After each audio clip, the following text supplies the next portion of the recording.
పేదల సేవల్లో social re-engineering. పేదరికం లేని సమాజం తెలుగుదేశం పార్టీ లక్ష్యం. 2 రూపాయలకే కిలో బియ్యం, జంతా వస్త్రాలు, పక్కా ఇల్లు, పెన్షన్ ఇచ్చింది అన్న ఎన్టీఆర్. చాలిని పెన్షన్ 5 రెట్లు పెంచారు. 200 రూపాయల నుంచి 1000 రూపాయలు చేశాం. ఒకే సంతకంలో 1000 రూపాయల పెన్షన్ ని 2000 చేశాం.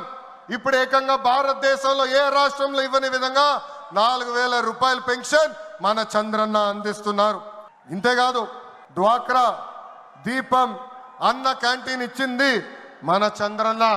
భారతదేశంలో ఏ నాయకుడు సాహసం చేయలా, కానీ మన నాయకుడు చంద్రన్న సాహసం చేసి ఎన్ని ఆర్థిక ఇబ్బందులున్నా ఇచ్చిన బాబు సూపర్ 6 హామీ నిలబెట్టుకునేందుకు ముందలికి అడుగులేస్తున్నారు.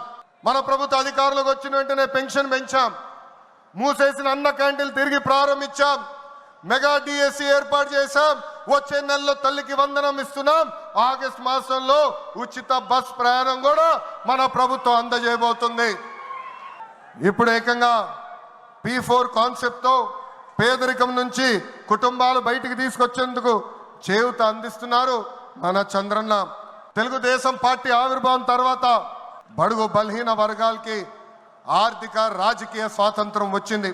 పార్టీకి పునాదిగా ఉన్న మన బీసీలకి ఏకంగా స్థానిక సంస్థల ఎన్నికల్లో 33% రిజర్వేషన్ అందించింది తెలుగుదేశం పార్టీ. అందరికీ ఆమోదంతో ఏకంగా వర్గీకరణ చేసింది కూడా తెలుగుదేశం పార్టీ.